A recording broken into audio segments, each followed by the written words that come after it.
Congressman Matt Gaetz has been one of the most outspoken and visible members of Congress over the past few years. But he's now hiding from view after it was revealed that he was the target of a DOJ investigation. Join me to talk about it is Farron Cousins from the Trial Lawyer magazine. Farron, wow, this guy's career's over, if not prison. I mean, that's the simple take on it. This kid could go to prison. Oh, absolutely. And look, every day or so, at this point, I would say every 36 hours, we're getting some kind of new revelation about Matt Gaetz. Maybe it's some kind of criminal activity, or maybe it's just about him being a disgusting human being. But the news that's been out in the last 7 or 8 days about him is absolutely career-ending information. And his whole defense of this, that his family is being blackmailed, even if that were true, and allegedly there's another investigation into that, he thinks that gets him out of trouble. But that blackmailing that he's talking about has nothing to do, really, with anything he's facing. Well, so the guy is going down in flames. Let me tell you, I know McGee. I've known him for a very long time.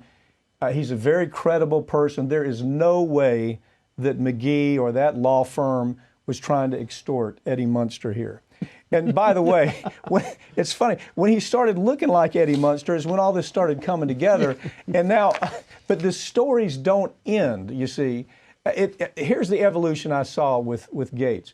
We asked him one time, would he help on a human trafficking bill, right? And yeah, I'm going to help, because when he was in state legislature, he was really good on the trafficking issue. He was good on anything dealing with trafficking. So we said, okay, he went to Washington. Can you help us on human trafficking? Yes, I'll help you. He was the only no vote for legislation that we had to have. Everybody else said, this is wonderful legislation. Eddie Munster said, no, it's not. So there's a reason for it. Now we see it, right? Yeah, and one thing that I think is being established with all these stories that come out about him, whether it's, the hiring of prostitutes and doing drugs with them, the sex game, showing people topless photos of women he's allegedly slept with, bragging about having access to women from Joel Greenberg, it paints a pattern of behavior.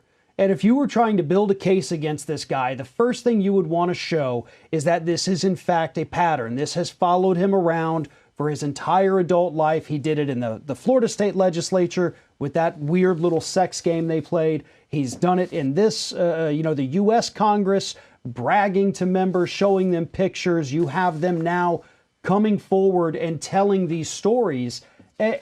And it shows that this is who this man is. I mean, who does that? Who says, oh, gather around, friends, I want to show you nude pictures and films of women I've been with. They look a little young. I got one hula hooping in the nude. Who in the hell does that? He thought that was good judgment. Tells you a lot about it. But Goldberg, okay, this all turns on Goldberg.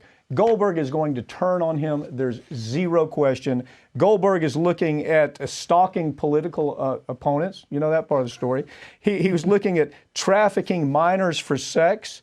He's looking at manufacturing fake IDs, wire fraud, delivery of diverting $400,000 worth of tax money into something that benefited him. And now, finally, they're even investigating for fraudulent use of COVID money payments. I mean, this guy, it's just a matter of time. Goldberg is going to turn on this cat, and it's all over. Right, and I think he's facing somewhere between 20 and 30 charges. They actually just added more not that long ago. So, yes, he right now has everything to lose. But he could gain a little bit if he starts naming names, because obviously these things don't just happen in a vacuum. He has to have clients. He has to have people he knows. He has to have sources. And Matt Gaetz could very easily be one of these people. We know Matt Gaetz toured his office. He admitted that. The text messages have been revealed. So Matt Gaetz was there. They saw all the IDs laying around. I'd bet everything on it. It's just Goldberg getting ready to turn. Start singing.